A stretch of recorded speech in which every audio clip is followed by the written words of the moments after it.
मन तुडवलंय पण भावना शब्दांकित होत नाहीत. मग म्हणावेसे वाटते शब्द असतात ओठी अर्थ दचकतो जरा. शब्द असतात ओठी अर्थ दचकतो जरा. अंतरी वाहे परी भावनेचा जरा. नमस्कार, मी ऋतिका विठ्ठल पाटील, इयत्ता 7वी अ ची विद्यार्थिनी. आपल्यासमोर विषय मांडत आहे आपल्या शाळेचे संकल्पक संस्थापक आदरणीय M.A. पाटील अप्पा. टाकारी परिसरातील लोकांची सुखदुःखे आपल्या अंगावर उमटणाऱ्या वाहणारी कृष्णामाई म्हणजे पंचक्रोशीची जीवनदायी आहे. पाणी म्हणजे जीवन हे वाक्य सार्थ करीत कृष्णाबाईने लोकांच्या धगधगत्या अंतःकरणात गारवा निर्माण केला.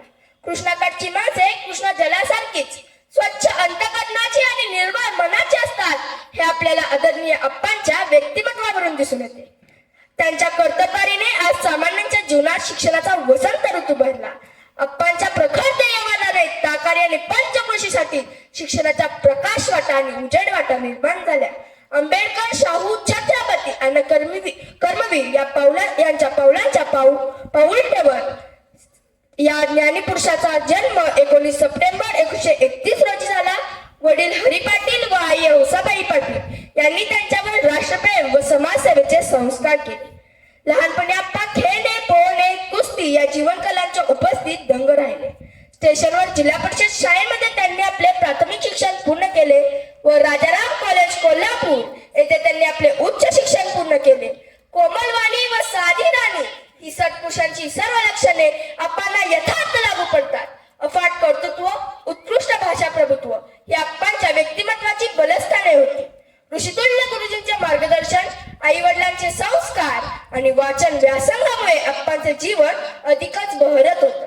त्या काही पदवीधर असणे ही खूप मोठी प्रतिष्ठेची बाब होती. तेव्हा गुणवत्ताधारकांना सरकारी नोकऱ्या सहज उपलब्ध होत होत्या.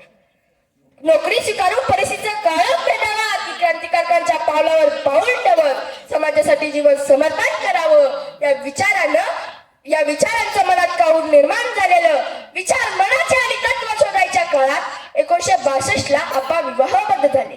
सुखार्थीने संसार करता येत नाही, त्यात थोडी अडचण होतेच, म्हणून अप्पांनी नोकरी करण्याचा निर्णय घेतला. श्री स्वामी विवेकानंद शिक्षण संस्थेचे श्री वाल्मिकी विद्यालय तळमावळे या ठिकाणी अप्पांची मुख्याध्यापक म्हणून नियुक्ती झाली. आदर्श मुख्याध्यापक म्हणून कार्य करत असताना त्यांनी विद्यार्थ्यांसाठी वसतिगृहाची स्थापना केली व टाकारीसारख्या परिसरामध्ये स्वामी विवेकानंद शिक्षण संस्थेची एक शाखा सुरू करावी अशी विनंती संस्थापक बापूजी साळुंखे यांना केली. परंतु विनंतीत मूर्तरूप न आल्याने आपल्या द्रव्य लाभ घडवणारी आपली नोकरी सोडली. त्यांची शिक्षणावर नितांत श्रद्धा होती.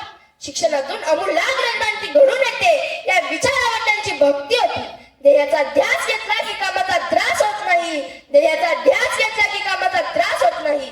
अशा प्रतिकूल परिस्थितीत अप्पांनी आपल्या मित्रांसमवेत 3 फेब्रुवारी 1960 या दिवशी गुरुदेव रवींद्रनाथ टागोर शिक्षण संस्थेची स्थापना केली. असे शैक्षणिक संकुलचे स्वप्न बाळगत शैक्षणिक संकुल बांधले. शिक्षक एवढीच मर्यादित ओळख न ठेवता कर्मवीरांच्या योजनेतून, लोकसहभागातून संस्था, जागा, इमारत इत्यादी समस्यांचे चक्रव्यूह बदले. जगण्याच्या लढाईत काही माणसे स्वतःचा इतिहास निर्माण करतात. त्यासाठी कष्ट करून वर्तमान तुडवतात आणि पुढील पिढीसाठी एक मिणमिणती पंथी पेटवतात. असे ते अप्पांचे कार्य होते. 2 डोंगरांना सांस्कृतिक इतिहास आहे. भौगोलिक ओळख असणारा कमळ भैरव जो अर्थ, धर्म, काल, मोक्ष या अर्थाने मुक्तीचा मार्ग दाखवला, तर दुसऱ्याने लोकजीवनातून संस्थात्मक ज्ञान आणि विज्ञानाचा सुसंस्काराचा मंत्र दिला. ही स्वर्गीय फुले M.A. पाटील अप्पांसारखी स्मृतीतून तुमच्या मिळते स्फूर्ती गाते रचना तुमची कीर्ती. भाव फुले ही तुम्हास अर्पण स्मृतीस तुमच्या शतशा वंदन. धन्यवाद.